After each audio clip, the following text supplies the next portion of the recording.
Hello everybody, my name is Marlo and welcome back to my single player world where today we are going to be focusing on making some garden decorations and actually building a garden for ourselves here in my custom village.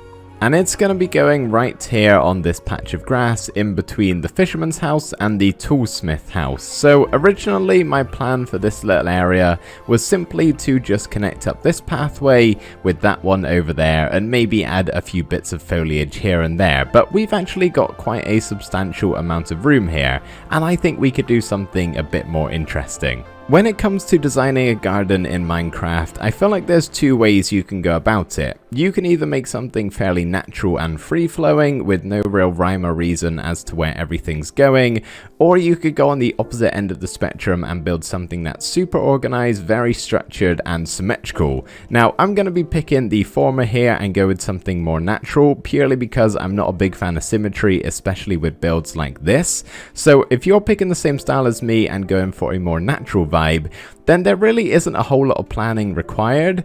The only thing I would recommend doing is one, figuring out the area where you actually want to build it in and just kind of get that in your head. So obviously I've got it all laid out here because there's buildings and other things blocking where I'm going to stop building. RIP little squid, F in the chat for that guy.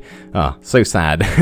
But the other thing is, if you're planning on having a pathway go through the garden like I'm gonna do, is get that done first of all. So the very first step we're gonna do is bring a pathway from this one all the way over, winding through our garden to be over to this side here.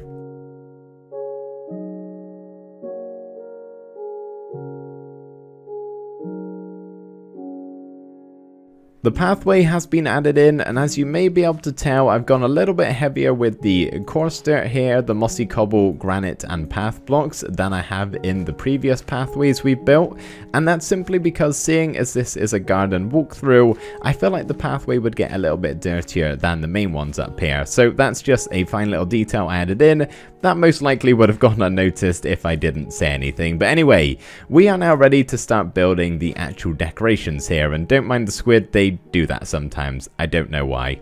But now I have this built up, have realized that I don't actually have a whole lot of room here. So hopefully we'll be able to do all of our decorations that I had planned out. There may be a couple we'll have to miss and potentially relocate maybe over here. We do have a little bit extra room we could possibly utilize. But I'm going to be showing you how to build each and every one of these decorations here on camera. So if you want to copy them over to your world, you can do that.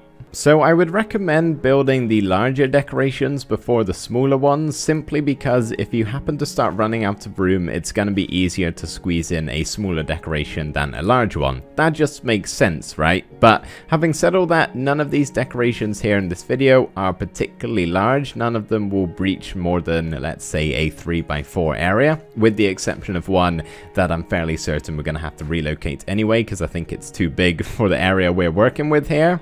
But yeah, none of them are particularly large, but I would recommend doing the slightly bigger ones first of all. And the beginning one we're going to do here is actually a small gazebo, and all of these are the blocks needed to actually craft this. So get all of those together if you are following along here. But we're going to grab our oak planks, stairs and spruce buttons to begin with, and we're actually going to do it on this elevated grass area here, just because I think it will have a nice overview of the garden. And we're going to place our 4 oak planks here like so, 2 blocks apart and then 4 in the middle.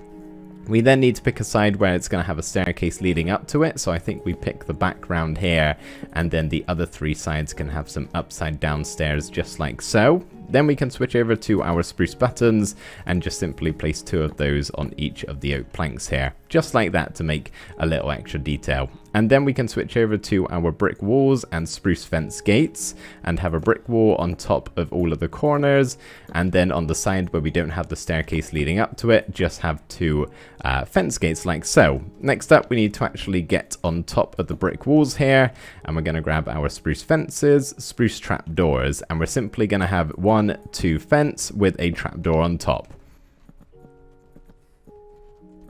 Just like that. And now we can switch over to our spruce slabs, and then we're going to have 2 of those on each side in between all of the trapdoors like so. And then we can get our acacia trapdoors. Get rid of that block while we're at it. Now you can obviously switch up the block palette here. You don't have to use the same blocks as what I'm doing, but we got some acacia trapdoors at the top here just so we can have a roof over our head, but you can also partially see through it. And you can even do that if you wanted to, but it probably doesn't look very good from another angle. And the final thing to do with these last 8 trapdoors is just put them facing the same way under all of these spruce slabs. And that right there is our gazebo all done, which looks pretty good from the outside. And if we actually just step back on here, is going to be a very nice overview spot for when this garden is done. The next thing we're building here is going to be a small fountain located over on this side. Now I've just skipped the starting part because I don't want to spend the entire episode building on camera, because there's probably a lot of people watching who aren't following along. But as you can see here, this is the gist of it, and the site slabs or stairs and the smooth stone slabs, and then this checkerboard pattern here where the water is going to be filling up at the bottom. So the first thing to do in this center block is to have a chiseled stone brick, and then I'm going to put a mossy stone brick on top of it here, just because it's going to be covered in water, and why not, right? Or you could just have a regular one if you wanted to. But then on top of this block, we're going to have 1, 2, and then 3 stone brick walls. And then what we can do is actually have 1, 2, and 3 in each of the 4 corners. And on top of all of those walls, we are going to have a stone brick slab, just like so. And then we're also going to stick one on top of that wall, and then on the top section of this wall. So make sure you're placing it on that bit, not down by half a block. You don't want to be able to see the very top point of the wall right there. We're just going to cover it up in slabs, and then we can grab our water bucket and just simply water along this top stone brick wall. And as you can see, it cascades down beautifully, making this wonderful waterfall. No, why is that not working? We might need another water bucket. Let's just grab one here and maybe waterlog this wall, and that should do the trick. There we go. Okay, wonderful. And now what you can do very simply is just grab a few more water buckets here, maybe have a unlimited water source on hand, and actually just waterlog all 4 of the walls in the corners here, just because it doesn't really make sense having something, I can't show you very well, but something like that where the water kind of just stops all of a sudden.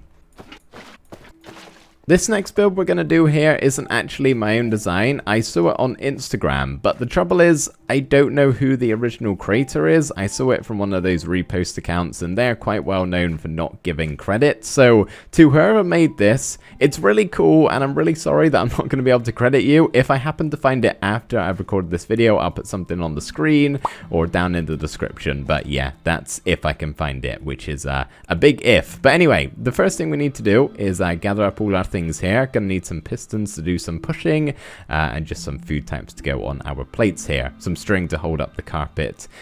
Oh, we're making a table and chair design. I don't think I said that. With an umbrella in the middle to shield the villagers from the sun. So the first thing we need to do here is grab our armor stands and actually place some temporary blocks, and pretty much we just want to make it so they're facing all 4 ways. So we got 1 forwards, 1 on the side, and then we need 2 diagonally. So there's 1 like so. Yeah, as you can see here, it's made that shape right there. And then if we actually just pillar on over here and place the other one facing this way, we should have something that looks a little bit like this, as you can see, which is good because we kind of want it to look like a solid pillar, which is what it does right now, sort of.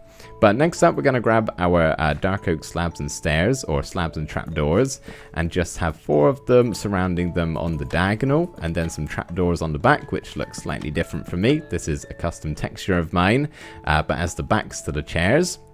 Then we can grab our spruce trapdoors, and on these outer blocks, just place 2 of those down and flip them on up, and then have 2 on the top of both of those. There will be 1 more in the center here, which we can actually place down now, come to think about it. So this is where we need our piston, and we're basically going to put it upside down just above the armor stands here. Stick our button right there. Nope, I lied. We actually need to bring it up by a block. So let's just further that up to another one right there, and that's where the piston's going to go, because underneath we actually need to place a trapdoor. So we're going to have it on the top part of the block here. I think that should be good. That's not good. You want to place it on this bit right here, and then we can push it. And then if we just stick another block here, push it down even further. And as you can see here, that completes our table. And now while we're piston pushing, we may as well carry this on, place an oak fence there and do the same. And then just one more can go right there. That was a little bit messy. I apologize. I'm trying to figure this out as we go, apparently. But that is kind of our pole in the center. That's going to be holding up the umbrella. The next thing to do is actually hop up with our carpet and string. So if we just pillar on up here, and in the center, we're going to have whichever carpet block we have one more of. And then basically just make a ring of string going all of the way around. Now this is pretty hard to see, but I am placing it down and it's going to hold up the carpet above. So as you can just about see there, maybe I have got string going all the way around, 8 pieces, which will allow us to basically place carpet on top. And we're just going to do a little design like this, which looks pretty nice, I think. And you can't really see the string, so even better. And the final thing to do, I believe, is just grab our plates and food, and we're just going to put 2 item frames, aka plates, on those 2 spots right there, and put some sort of food type inside. Maybe spin it around a little bit to make it look slightly different. I guess these guys are sharing a bowl of rabbit stew together. Not really sure how that works. Maybe they'll just take it in turns and spin it around as they go. But yeah, that right there is our table and chair design. Really cool, isn't it? This is coming along pretty nicely, and it's actually the last of the slightly larger builds that are left to do. The rest are much smaller than what we actually have here, and keeping with the same style of, well, eating, I guess, we're actually going to make ourselves a bit of a picnic table. So we're going to be using some white wool and red wool, but you can always change up the colors if you would like. And we're just going to have a line of 3 here, but alternating them as we go. And then we'll have a line of 4, once again alternating them to make a checkerboard pattern, and same again with a line of 3, just to make this non-square picnic blanket here. And then we're actually going to go ahead and get rid of 3 of the blocks. So this one here, and this one here in the corner, and replace the grass blocks or whatever it happens to be underneath with full blocks. So keeping with the checkerboard pattern, and you can't really notice that it's different blocks unless you look too close. And on top of them, we're just going to have a flower pot on 2 of the spots. Obviously, you can't place it on top of the carpet block because it's taking up too much room. And then on the final one here, we're just going to have another plate with something inside. This one has an apple. It's getting late. I need to go to bed. Would you look at that? A custom tree has appeared from which we are going to be hanging a swing from. Now, the tree isn't really necessary. You could just build some small structure around it or do something else. I don't really know, but I kind of wanted the custom tree here. And all we really need for this is some chains and some spruce trap doors and maybe some temporary blocks actually. So we need to go underneath these 3 blocks because the chains are going to be hanging here and here. And we just want to make a line of 3 spruce trap doors going underneath all of those on the top of a block so that you can't place anything underneath it there. And then we're just going to put some blocks temporarily on top of it and just kind of enclose the sides and the backs. And then we can fold all of those up like so, and then get rid of our temporary stone blocks, and then just drag the chains on down to the seat. And as you can see, it makes this really neat hanging swing, which unfortunately doesn't swing, but we can pretend it swings, can't we? The next thing here is pretty basic. We're going to be making some flower beds, so obviously we need some flowers, and then you can either use podzol or coarse dirt or just regular dirt, but we're also going to need some trapdoors to cover them up. So let's take a land here, and I'm probably going to place in multiple of these, but let me just show you how to build them. They really are super simple. This probably isn't even necessary, but I'll do it nonetheless. So to begin with, let's grab our coarse dirt, and we're just going to make a square like that, 2 by 2. Cover them all up with spruce trap doors. And then, of course, on top of the flower bed is where we place in all of the flowers. So I'm thinking this one here can be purely tulips. I think that looks quite nice. So obviously, as I said, if you wanted to, change the block type up as long as you can place flowers on top. And the longer one over here, which is going to be 3 wide, and we're going to do it with podzol, can go somewhere, maybe over here is a good spot for it. Shall we have it somewhere just like here? I can always move this if I'm not a fan of it. But yeah, we're just going to make a 3x1 shape right there. Once again, covered up in trapdoors and flick all of them down. And you can probably see where I'm going with this. We're going to put our flowers on top. So oxeye daisy, allium, which is meant to look like lavender in my texture pack, and a cornflower. So yeah, there is just a little flower bed. And yeah, I'm not really sure about the location of that. I might have to move it, but that one over there is good. So yeah, if you have a little open spot and you want to put some flower beds, that's something super simple you can do. I've moved them all over here to be bunched up together, and I think it looks pretty good. I've also split up the podzol plant pot just because I think it fit in this area a little bit better that way. So yeah, these really can be as big or as small as you would like. That's entirely up to you.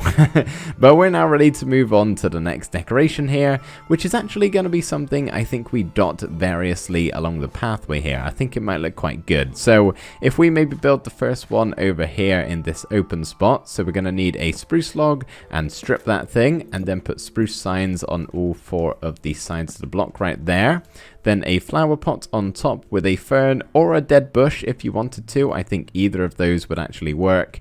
And then we're just going to put 2 oak leaves on top of the plant pot, which might be a bit tricky. We need to actually pillar up here and place that down like so. But it kind of looks like this tall plant here. So the fern is meant to be the stalk of the bush, and then this is the leafy part. Now, my leaves look extra bushy because that is actually a resource pack I've got from vanillatweaks.com. Nope. It's vanillatweaks.net. So if you want to get some bushy leaves, that's where you need to go.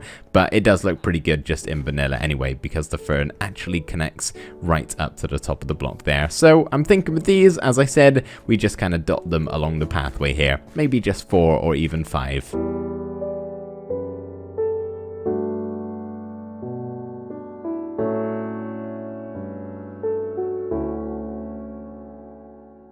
So a little bit of extra work has been done, and we are now finished with our garden. So I added in all of our tall bushes here, bone milled a bunch of the open grass and placed in some flowers, and also some lanterns on these fences just to provide a little bit of light. And a couple of other things I also did was bridge out this pathway to this door over here and the fisherman's house, because I forgot to do that when I built this original pathway. And I've also made a little alleyway through here using our different pathway design with the podzol and the coaster and the muddier version of what we've done previously in the village, to these like smaller gaps in between the houses, which I think looks really nice. But yeah, that right there is our garden all done. I think it looks really nice. What do you guys think about it? Do you like it? Do you like how it turned out? What's your favorite decoration? I think mine personally, it's either this one or the hanging swing from the tree. I really love the tree, and the swing is an extra great touch. But one last thing we gotta do before we turn off the laggy shaders, there's just so many particles around here, is have an overview from our gazebo. And yep, that looks just about as cool as I thought it would when we first built this. Even though the garden is all done now and there's nothing else more we're gonna do on this, we are not calling it quits for this episode just yet. There's a couple more things that I want to do before we say goodbye, and one of them is actually gonna be over here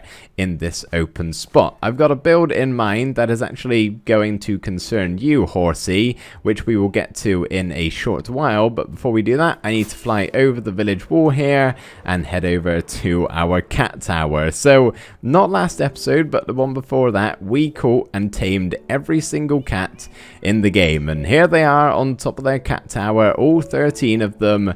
And I asked you guys for some names for these guys, so I'm gonna go grab 12 or 13 name tags depending on if Jelly has already got one or not. Apparently not, so I need to grab 13, and yeah, we're gonna give all of those kitties a name of their own. I've grabbed those 13 name tags, put 2 of them back because there's only 11 cats, and I've handed all of them out. So let's go through them all here. We got Dusty, the ragdoll cat. We have Smudge, the British shorthair, testing my cat knowledge here. The names of them all. Merlin, the tuxedo cat. Then we have Caramel, the red cat. Duchess, the white cat. And if we just hop on up here, we have Cairo, the Persian cat. Poppy, the Siamese cat. Of course, that is Jelly over there, the jelly cat. cat, Buttercup the tabby cat, and then if I just put her up here because Buttercup is actually in the way for me to get up to these two, we have Luna the black cat and then Skippy the calico cat. So thank you everybody for those names, they were wonderful and I loved reading through them all as always. But anyway, we are now back off to the village to do one final quick thing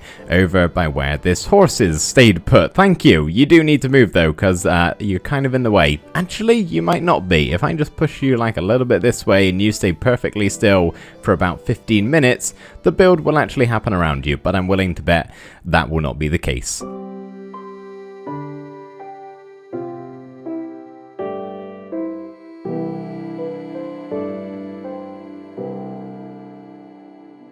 Come on you, not getting away that easily. I just built you a whole brand new stable for you to be trapped in instead of free roaming around this beautiful village. Isn't that a good thing for you? So we're going to get some more horses and probably donkeys and mules to go inside of here, but I would like specifically like some donkeys and mules because I don't really have any in this world, I don't think, and I would like to put them, you know, in each of their separate categories here. So I'm going to have to save that for next episode because I am pretty much out of time for this one, unfortunately, but I thought we should probably have some stables in the village, right? That's a common building, and I haven't done one yet, and I thought this was a really nice little spot for it. Fits very well between our winery and vineyard, and also this small house. I don't think it has any rhyme or reason, fairly certain. Oh, bright floor, I forgot I added that in there.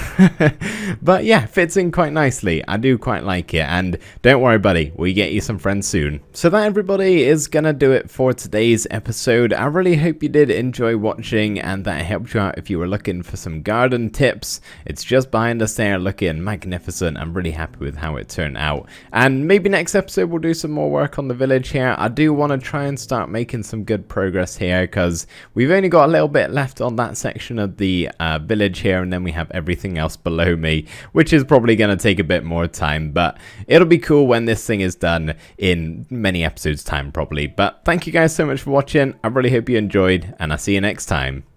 Bye for now.